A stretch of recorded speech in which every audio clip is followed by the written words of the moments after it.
कल 4 मई को सभी इलेक्शंस के रिजल्ट आ गए, जिसमें बीजेपी ने बहुत ही शानदार जीत दर्ज की है।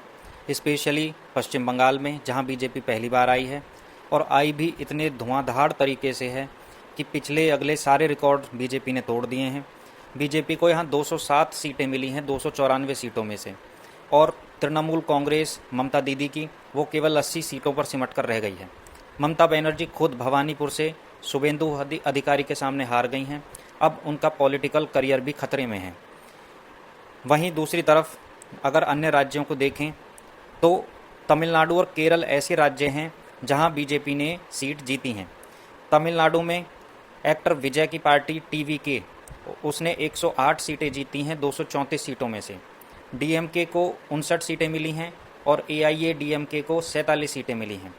कांग्रेस को 5 सीटें हासिल हुई हैं। अब ये स्पष्ट है कि जो एक्टर विजय की पार्टी है टीवीके, तमिलागा वेत्री कजागम, उसको अभी मेजॉरिटी के लिए जो सीट्स की रिक्वायरमेंट है उसे पूरा करने के लिए कोएलिशन करना पड़ेगा, और जहां तक है ये एआईएडीएमके के साथ ऐसा कर सकती है, क्योंकि इसमें बीजेपी इंक्लूडेड है और बीजेपी चाहेगी कि उसमें वो भी सम्मिलित हो जाए, तो इससे बढ़िया क्या होगा। असम में एक तरफा बीजेपी जीती है, 126 सीटों में से 82 सीटें बीजेपी को मिली हैं, कांग्रेस को 19 सीटें हासिल हुई हैं। केरल में टोटल 140 सीटों में से जो यूडीएफ गठबंधन है उसको मेजॉरिटी हासिल हुई है। अकेली कांग्रेस को 63 सीटें, इसके अलावा अन्य पार्टी जैसे सीपीआईएम उसको 26 सीटें मिली हैं, आईयूएमएल को 22 सीटें और सीपीआई को 8 सीटें मिली हैं। यहाँ पर भी पहली बार बीजेपी ने एंट्री की है और उसे 3 सीटें हासिल हुई हैं। आज की वीडियो में हम ये जानेंगे कि तमिलनाडु और केरल जहाँ बीजेपी को एंट्री मिली है वहाँ उनके जो कैंडिडेट्स जीते हैं वो कौन हैं, क्योंकि केरल में 3 सीटें बीजेपी को जो मिली हैं वो अब तक का उसका बेस्ट रिकॉर्ड है। वहीं तमिलनाडु में भी उसने खाता खोला है और उसको वहाँ 1 सीट मिली है।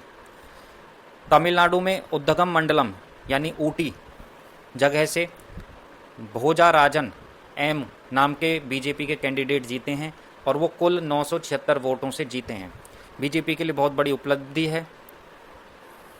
वहीं केरल से बीजेपी के 3 कैंडिडेट जीते हैं। बीबी गोपा कुमार चठन्नूर कॉन्स्टिट्यूएंसी से जीते हैं, वी मुरलीधरन कझाकुट्टम कॉन्स्टिट्यूएंसी से जीते हैं और केवल 428 वोटों से जीते हैं। वहीं राजीव चंद्रशेखर निमोम कॉन्स्टिट्यूएंसी से जीते हैं। अब देश पूरी तरीके से सैफरन कलर में नहा चुका है और अधिकांश जगहों पर बीजेपी की सरकार है। अगली साल उत्तर प्रदेश का चुनाव बहुत अहम होगा और उसके बाद 2029 का लोकसभा चुनाव भी बहुत अहम होगा।